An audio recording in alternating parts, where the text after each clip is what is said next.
Hi fairies, welcome back to my channel. My name is Fifi. It's so nice to have you here. I hope you stay a while. Today we are going to be doing something quite interesting. Okay, we are going to be reading my 5-star predictions, and we are going to see how many 5 stars I can get in one video. I don't know how many books we will read in this video. I guess it depends on,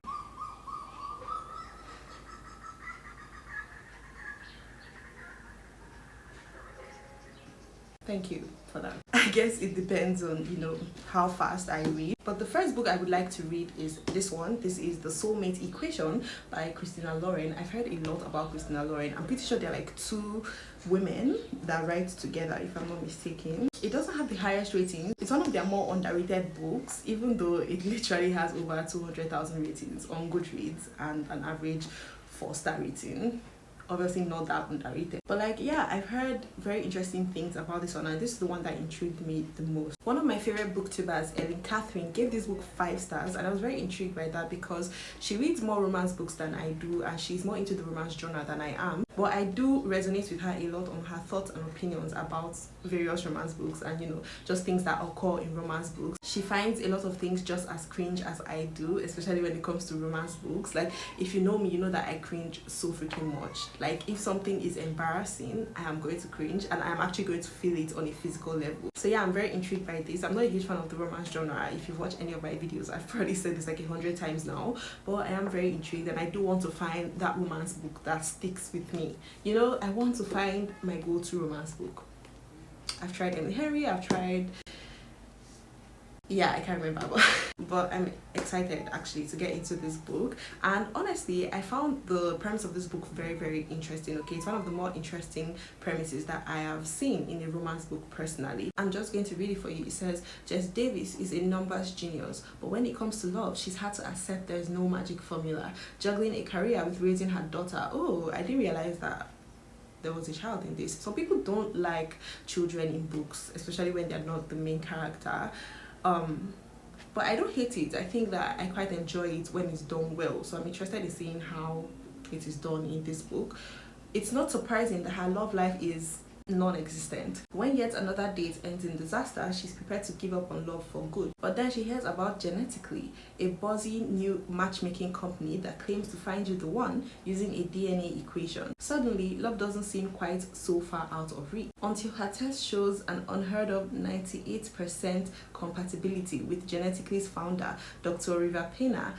Jess already knows Dr. Pena, and this man is 100% not her soulmate. Yet, as the pair are dragged from one event to the next as the ultimate diamond pairing that could make Genetically a fortune, Jess begins to realize that there might be more to the scientist and to the science behind a soulmate than she thought. So that's very intriguing. So yeah, I'm excited to get into this. I don't know when I will be updating you because I am still filming my Hunger Games reading vlog. I am currently this far into Catching Fire. I have just a little bit of it left, and then I'm going to get into Mockingjay. I read it in a very interesting order. I read the first Hunger Games book, then Ballad, then Sunrise, then Catching Fire, and then Mockingjay. So it's very confusing, I'm sure, but not really. It's actually very straightforward, and I am quite enjoying. Stay tuned for that video. But yeah, I'm going to read this when I can, and I will see you when I see you. Hey guys, I have just 1 chapter into this book. I'm currently on chapter 2, page 15, but I wanted to talk about this book a little bit because I realized that one of the main reasons I don't really like romance books is because they are set in present day, like modern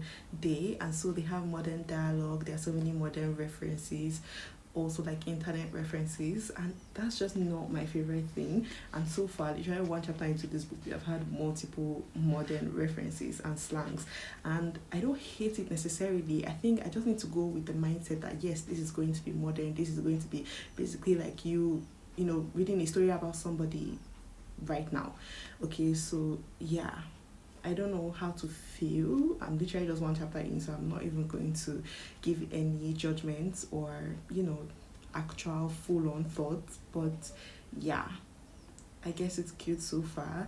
I do like our main character's point of view right now. She seems very sure of herself, but also like really searching for someone to love and someone to rock her ship. Like, she's just in the search for a good guy, and that's obviously very relatable for so many women these days. So yeah, I'm going to keep reading. I haven't really been able to like settle down and go in on this book because as you can see, I'm still reading the Hunger Games books.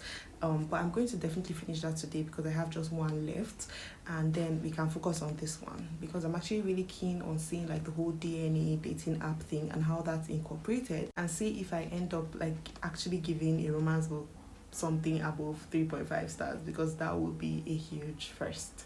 So yeah, see you soon. It's literally the coziest weather right now to just chill and read. I just finished the final book that I had to read in the Hunger Games series, and so I have ample time to focus on this, and that's exactly what I'm going to do right now. I don't know if you can hear that, but it's currently raining. It was heavily raining, but now it's just drizzling, and it's like just so calm and cozy and chill, and I want to like spend at least an hour reading and just, you know, basking in the cozy air, you know what I mean?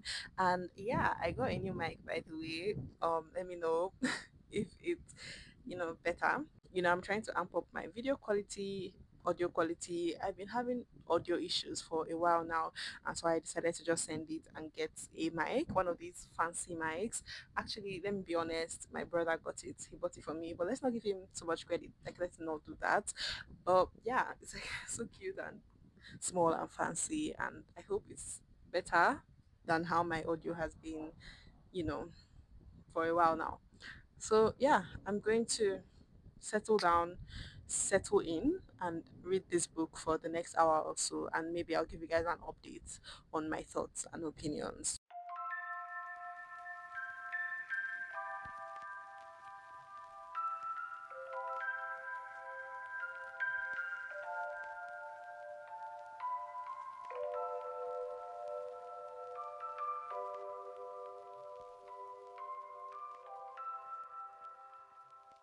Hello, this is me checking in. I am currently on page 153 of this book. Yeah, it's taking me a long time to read it, not necessarily because it's bad or unengaging. I just haven't really had time to sit down and freaking read, okay? And I'm not loving that, to be honest. I really just want to sit down with a book and ingest it in its entirety. Is that too hard to ask for? Apparently, yeah. But yeah, I thought I would give like midway thoughts about this book. I'm not necessarily midway. I think I'm like 40 something percent into it. But I think it's not the worst thing I've ever read, especially when it comes to romance as a genre. It's actually one of the few romance books that I am not necessarily cringing every 5 seconds. It is quite corny in its general essence, but like at multiple points I found myself actually smiling, and in a good way. So that is definitely like, good vibes there. I will tell you that it is definitely not a 5 star. And it is not going to be a 5 star. I can already see it's looking like a 3 star, 3.5, maybe even 3.75 if it keeps like, moving upward on its trajectory. And if there isn't one of those third act breakups, it could actually be like a 3.75, maybe even 4, while reaching for the stars with that one. But yeah, I am quite liking it. It was quite slow at the beginning, but once we got the information that we needed to get and the characters actually started interacting, um, it picked up. I will say the writing is not my favorite thing in the world. It's quite simplistic, but like once in a while you see a really good line and you're like, oh, that's cute, like you ate that.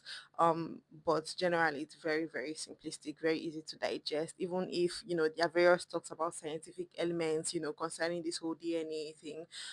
It's still very easy to understand and ingest. The modern references and slangs that we saw a lot of in the beginning definitely has slowed down, thank God, because that would have been very annoying. There are two things that I really don't like at this point. Okay, first of all, Jess, our main character, has a daughter, and her daughter is like 7 years old or 8 years old, and she keeps spitting facts, and I mean literal facts. Like she will tell you facts about the world and facts about this and that, and it's just like, she's 7. I know there are very advanced 7-year-olds. I have come in contact with a lot of advanced 7-year-olds that would ask and talk about things like that, but it seems like that's mostly what she's talking about. Like, when does she talk about childlike things? Like, when is this child actually talking about things pertaining to a child?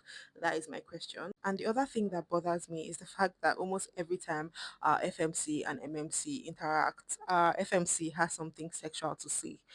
Like if he laughs, she's like, "Ooh, I felt that in my coochie." Like if he, raises his eyebrow, she's like, "Ooh, I can feel that eyebrow like it's spanking." Like what are we talking about right now? Nothing necessarily spicy has happened yet, which is like I'm grateful for, because these days you're like 40% in and you're already getting spicy. And I'm like, girl, calm down.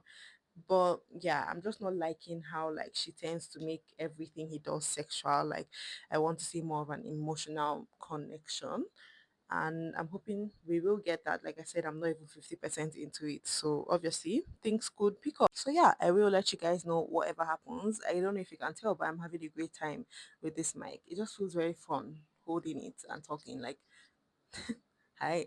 I think next time we talk, I would have finished this book and I will give you my final thoughts and ratings. So yeah. Hi guys, I finished this book yesterday and I wanted to give my thoughts and opinions about it. Basically, this was a very like above average type book.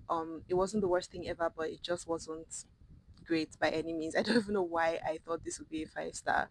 I was just like shooting for the stars. I did like the plot. I thought it was interesting and quite different from a lot of contemporary romance books that we see, especially nowadays. I like the whole DNA dating thing and finding love through it and outside of it. And I also quite like the incorporation of science. I won't lie, at some points kind of felt like medical genetic jargon and it got a bit annoying, especially at one point where they were just like giving us numbers and words. I was like, what are we talking about right now? That was a bit jarring. But altogether, I thought it was an okay read. I thought the romance was okay. It wasn't the best thing. There were some points where I was like giggling and kicking my feet because they were ultimately cute. But I really hated the third act breakup. Okay, the third act breakup was so annoying. Like it was kind of necessary and a bit realistic, but the way they handled it, especially the male main character, the way he handled it, I would never take it back after that. Sorry, not sorry. But everybody has different standards, and our FMC has we're not really the highest. I won't lie, but yeah, I thought it was a good book. The child here was a really interesting addition. I didn't love it. I didn't hate it. Sometimes I was like, "There's no way a 7-year-old talks like this," and sometimes I was like, "Oh, that's cute." So ultimately, this is like a 3.5. It would have been a 3.75 if the thought that breakup wasn't so annoying and irritating. But this was one of the better romance books that I have read, especially in recent times. And I actually can't wait to read more Christina Lauren book. I do feel like I can find a really good romance book within this author or these authors, because they are two authors writing together, which I do find so freaking interesting. Like, what's that dynamic like? I don't know if I could do that, like it's very interesting to say the least. But yeah, that's that about that. Our next 5 star prediction is this. This is Inferno by Dan Brown. I actually already started it. I'm like 46 pages into it. I have just gotten to chapter 6, page 47. And this is basically the fourth book in the Robert Landon series by Dan Brown. This series follows Robert Landon. He is a Harvard symbologist and iconologist. And in these books, we just follow him use his knowledge about these things to essentially save the world from like religious terrorists and stuff like that. I read the first book, Angels and Demons, gave it 5 stars. I read the second book, Da Vinci Code, gave it 5 stars. The third book, The Lost Symbol, I don't have a physical copy of. I only have it on ebook, and I do want to read a physical book. So I just decided to start this one. I don't think it's very necessary to follow the reading order. Um, but yeah, like I said, I'm already a little bit into this, and I have to say these books are so mentally tasking. Like you are learning right from the first page. Like I'm not going to lie, the prologue of this book felt like I was reading a whole different language. I couldn't tell you what the hell was going on in this prologue. Like what are we talking about? Obviously, like the prologue gives way to what actually happens in the book, and I'm sure by the end of the book I would understand the prologue a little bit more. But I was like, what the fuck are we talking about? Naughty, all shade. But yeah, I love these books because they are just so interesting, so knowledgeable. Like you can see the amount of effort and research that has gone into every single page. Like I cannot imagine actually having all of this information in my brain. Like Dan Brown is an author I truly respect for that fact, because this is actually insane. The amount of knowledge that you actually get from a fictional book.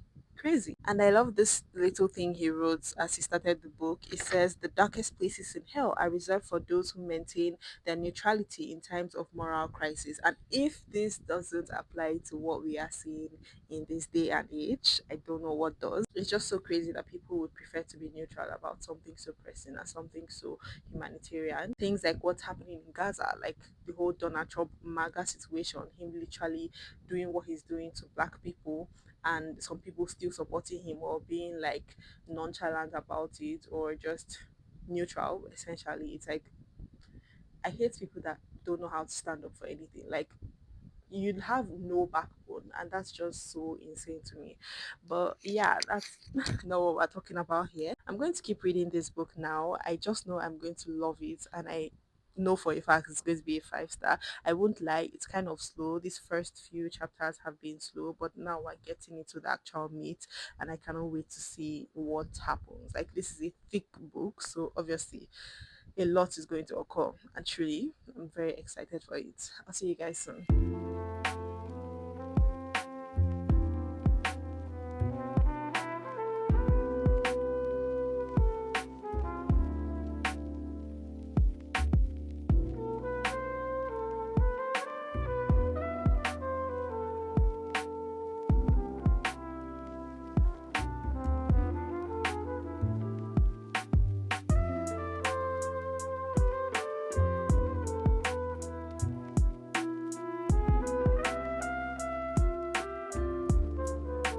So it's been a few days. I've made it to page 230. I'm going into chapter 40, and I'm really liking this book. I will say, like, it's taking me so much longer than I would like to read it.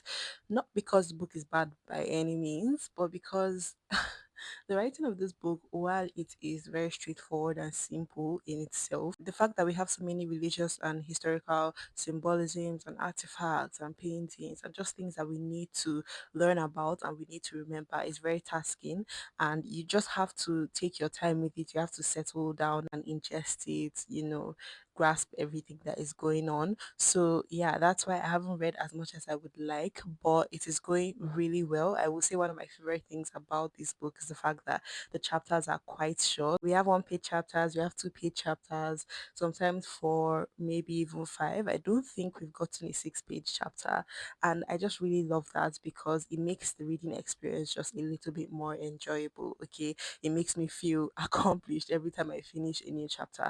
So yeah, I really do love that, and that's like a recurring theme with every book so far in this series. So thank God for that because they are quite thick, as you can see. As far as the plot goes in this book, I am personally really liking it. It's very riveting, but nothing really too different from what we've seen so far in this series. Okay, I think a lot of people might actually consider this series quite repetitive. It's just like the same kind of format where we have Robert trying to figure out these situations or get himself out of all these problems.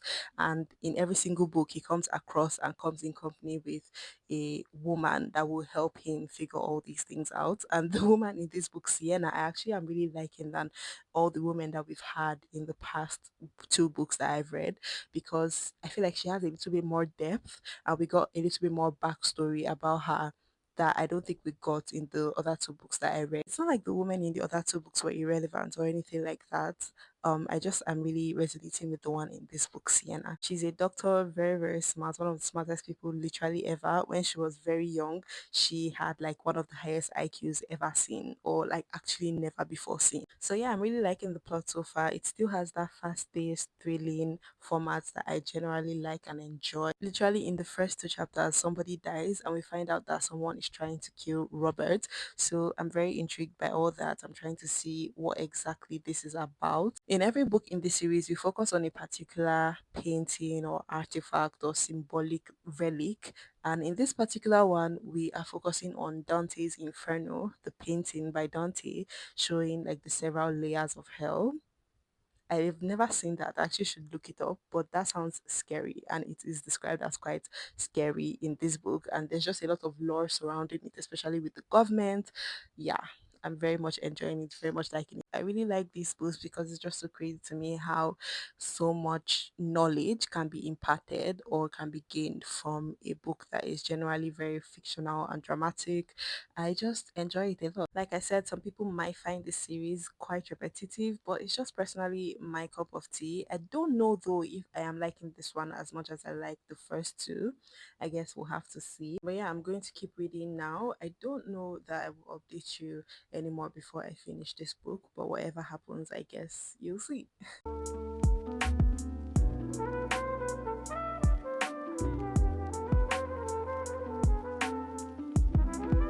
Hi, it's been a while since I spoke to you guys. I'm not going to lie, it's been like almost a week.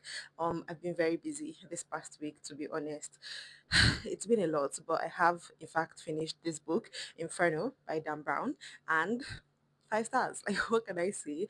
I think it was very obvious from the beginning that I was going to give this 5 stars. I just loved every aspect of this book, and I have loved every aspect of this series in general. I said before that some people might find this series a bit repetitive, and I do see that because it basically follows almost the same format, but like different plots, obviously, with each book, where we have Landon find out that this bad thing is going to happen, and we just watch him, you know, uncover it all and basically fix it. But the interesting thing about this book is that the thing we are trying to avoid and stop from happening actually does end up happening, and we're kind of left in this gray area. I really like this book because it tackled a lot of morality, like what is moral and what isn't, and what is immoral but moral for the greater good. Like, it's a whole thing, and I just loved every aspect of it. I wouldn't lie, the first like 20% I was very confused because we're just being introduced to this whole Dante's Inferno, the law around it, the law about Dante as a person. It was kind of confusing, but then obviously things started to come together, started to make sense. We were getting like reviews, and the final reveal at the end was also like quite interesting to me, and I quite enjoyed it all. The writing of this book is very simplistic, but there were some quotes that I actually really resonated with. Like, hold on, I think I dog-eared one or two. The worst kind of loneliness in the world is the isolation that comes from being misunderstood. Hello, that's so incredibly resonant to me and my situation in life, and it kind of made me tear up, to be honest. As well as this quote that we get in the beginning of the book, as well as the epilogue: the darkest places in hell are reserved for those who maintain their neutrality in times of moral crisis. Okay, and it goes on to say, in dangerous times there is no sin greater than inaction, and that is just so freaking real, especially to the times that we are in at the moment. Yeah, I just love this book so much. 5 stars. I can't wait to continue this series. I can't wait to read the Lost Symbol. I know I skipped it, and I probably should have read it before this one, but no harm done. So the next book we are going to be reading in this video, the next 5 star prediction, is 10,000 Stitches by Olivia Atwater, the second book in the Regency Fairy Tales series. The first book was Half a Soul, and I thoroughly enjoyed that book. I gave it 5 stars. I just loved every aspect of it. I loved the writing. It was so lyrical, so beautiful, but also quite humorous. And I really connected to the main characters of that book, especially our female main character, Theodora. She just was very similar to me in a lot of ways, even though like hers was basically forced upon her because of the evil that happened to her, the fairy that took half of her soul. Essentially, that's not a spoiler. It happens in like the epilogue, if I'm not mistaken. This series is more of an interconnected series, so in this one we're following a completely different group of people, completely new main characters, and I am already 22% into it. I actually started it like 3 days ago, and I've been slowly reading it. We have our main character, Euphemia, Effie, who is a maid, and she just feels like life has dealt her the wrong hand. And one day she meets this particular lord, and she falls in love with him literally at the spot because he's kind to her in the midst of people being unkind to her. I don't know for sure if he's going to be the male main character because it seems like a bit insta lovey. Literally in the epilogue, she's like, I think I might have just fallen in love. And I'm just like, that's a bit quick, babe. Like, you just met bro. You literally don't know anything about him except for, the family that he is a part of. So I don't know how I feel about that. We haven't really got so much interactions between them. I'm just holding out and hoping that he's not actually the main character. She has found herself in this situation as well, where she is making a deal with this fairy who is going to help her to be a countess to marry him, and just like so she doesn't have to be a maid anymore. And obviously we know that with fairies deals are not quite as they are. Okay, something is very nefarious about all of it, something is sus, and I don't know, I really don't know where we are going to go with all this, but I'm quite liking the writing. It's just like the first book is very humorous but still very lyrical, fantastical, very evocative, and I'm just enjoying it so far. So I'm going to keep reading it, and I will talk to you guys when I have anything more to say. Obviously this is based on like Regency England, and the writing is very like Regency-esque, the way they speak and the way they spoke in that time. But also there's a whimsy about it. There's something very like mystical, very whimsical about the writing, about the way they interact, the way they speak, especially when it comes to this particular fairy. The way he talks is just so freaking fairy like. Like it's exactly how you would expect a fairy to speak and to talk, especially when he's in the human world. And I'm just I'm really liking it.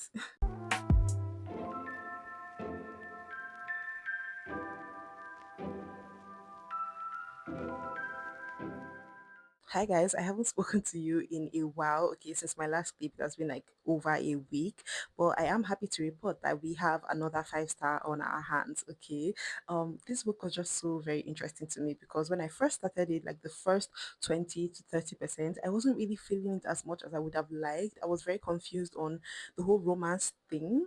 I didn't know where exactly we're going and how this was going to pan out.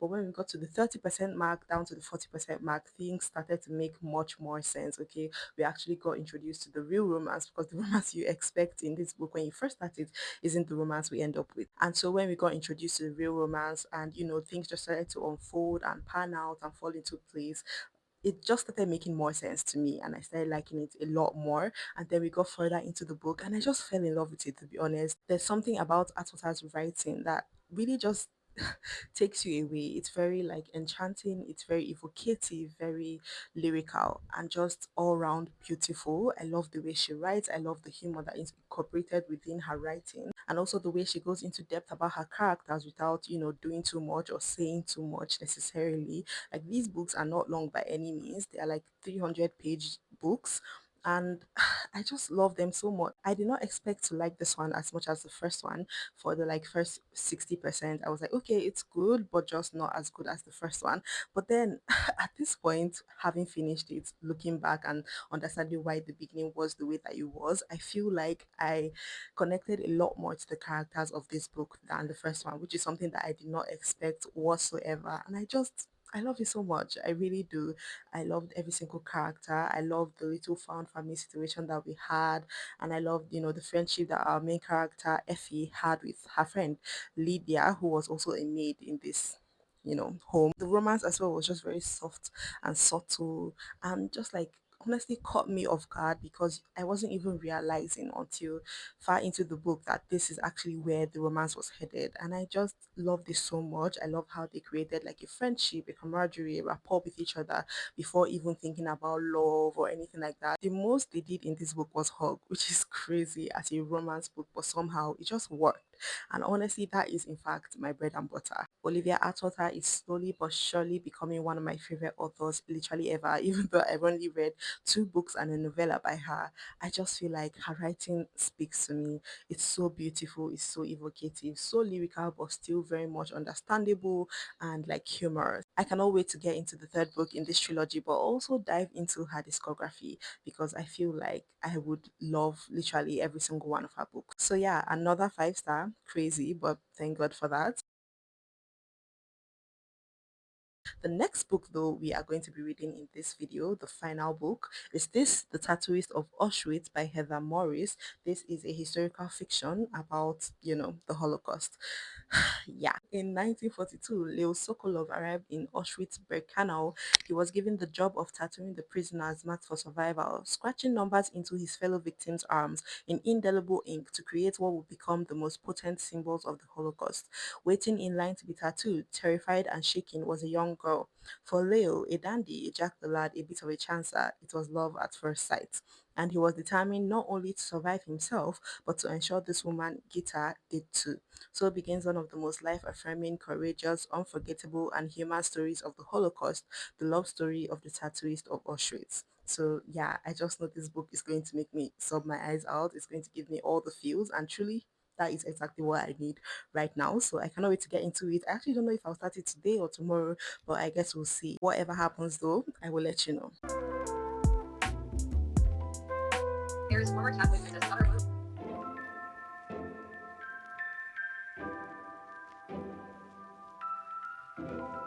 So this isn't an actual update, but I have just read the epilogue, and from what I can see, it is written in third person, and I don't know why I thought it would be in first person. Obviously, a story like this would be written in third person, but it's like very simplistic third person. It's like Leo does this, the girl does this, she does that, her this. Like, do you understand?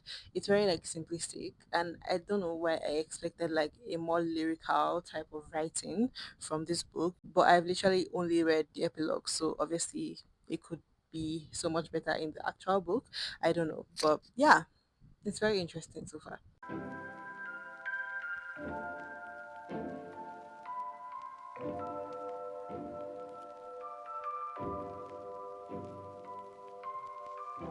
So I know I just started this book. I'm literally just in chapter two, but I really want to finish it today. It's been so long since I actually started and finished a book in the same day. And honestly, this video has been dragging out for too long and I want to get it over with.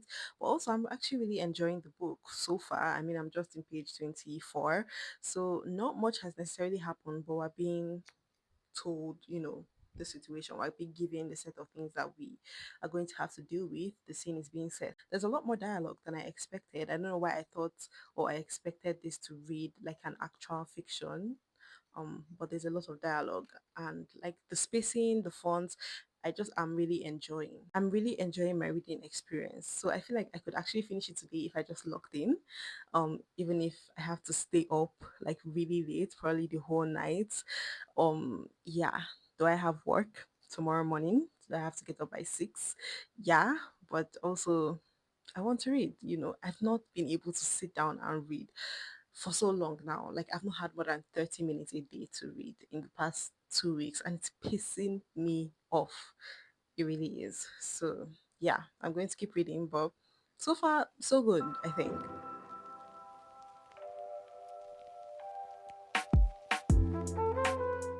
Hey guys, so you know how I said I was going to finish this book the day that I started it? Yeah, that did not happen.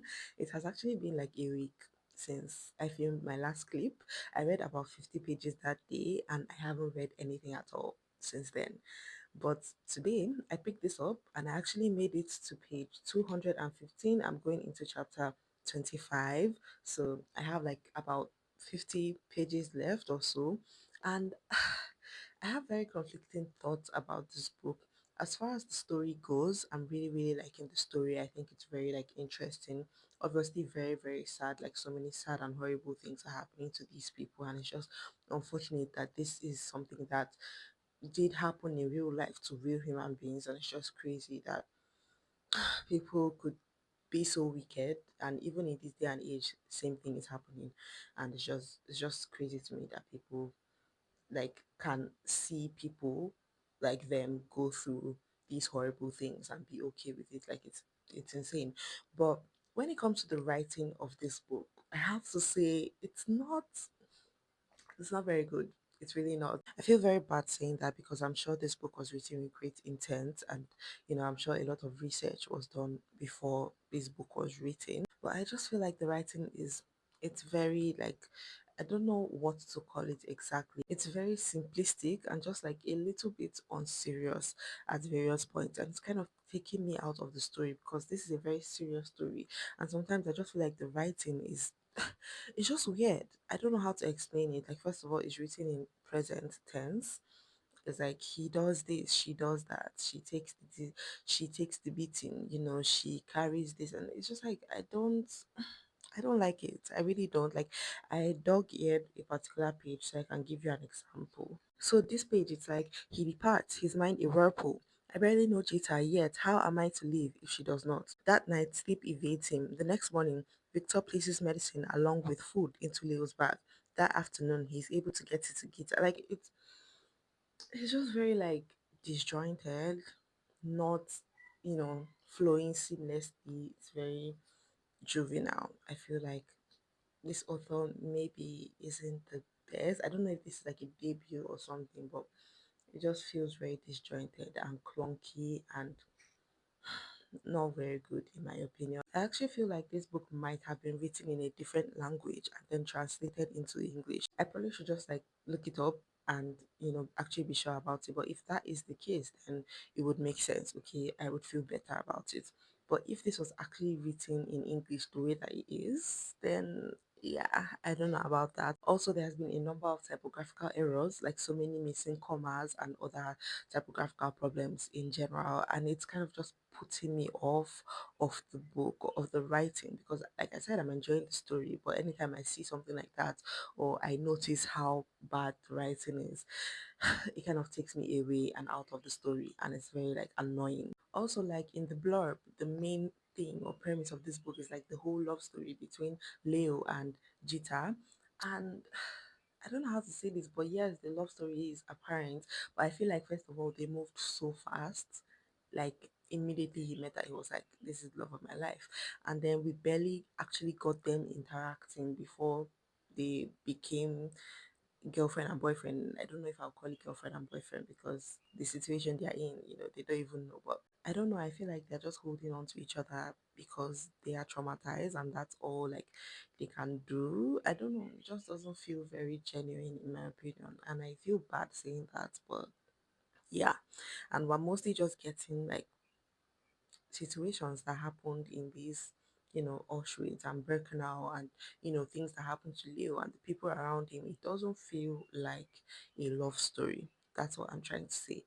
But yeah, like I said, I'm enjoying the plot in general and the story itself. But I fear this book might not be as highly rated as I thought and as I would like, but it is an important book to read, especially in this day and age where we see this kind of situation unfolding. So, as I've said, I have like 50 or 40 pages left. I'm going to sit here and finish it and then give you my final thoughts so we can close out this video because it's been a while.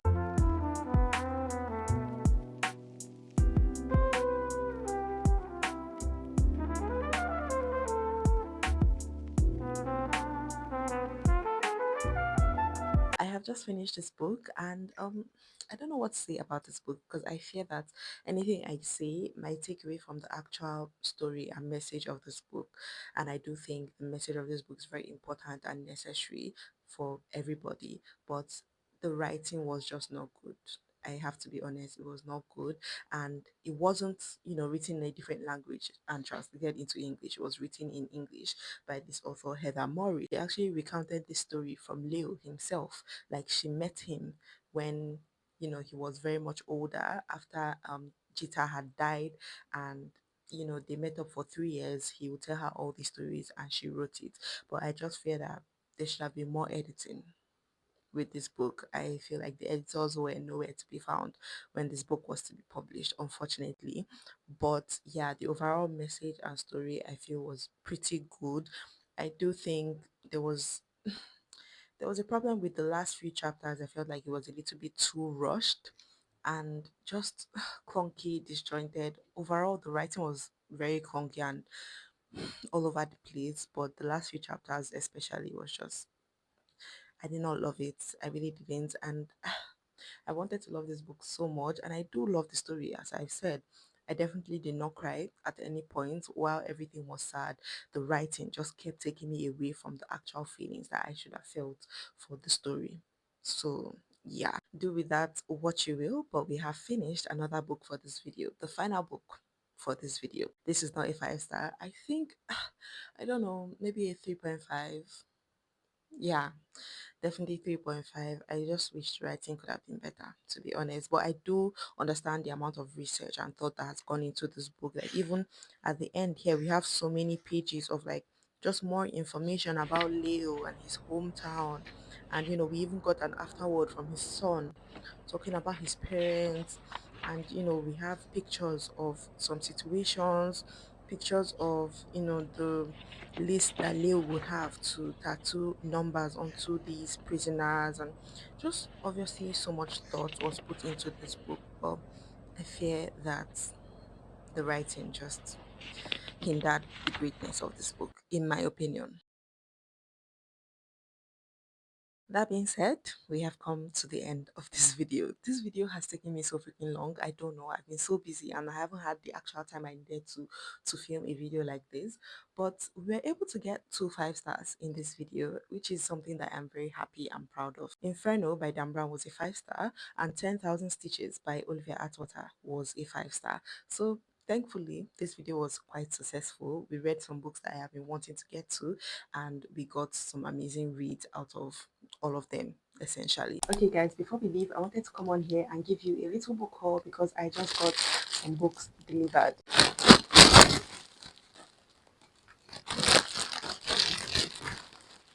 We have 28 Summers by Ellen Hildebrand. This is a literary fiction, I believe, and it follows two people having a love affair across 28 summers, which is insane. And then The Orange Grove by Rosanna Lee. This is a contemporary romance, but it's also considered a woman's fiction, I believe, or chick lit. Holly loves making marmalade. Now she has a chance to leave her stressful city job and pursue her dream of returning to the dusted landscape of her childhood to open Bitter Orange, a shop celebrating the fruits that inspired her. Seville is a city full of sunshine and oranges, but it can also be bittersweet. Will love survive the secrets of the orange grove? So yeah, it's about love in Seville with oranges and orange groves and orange shops.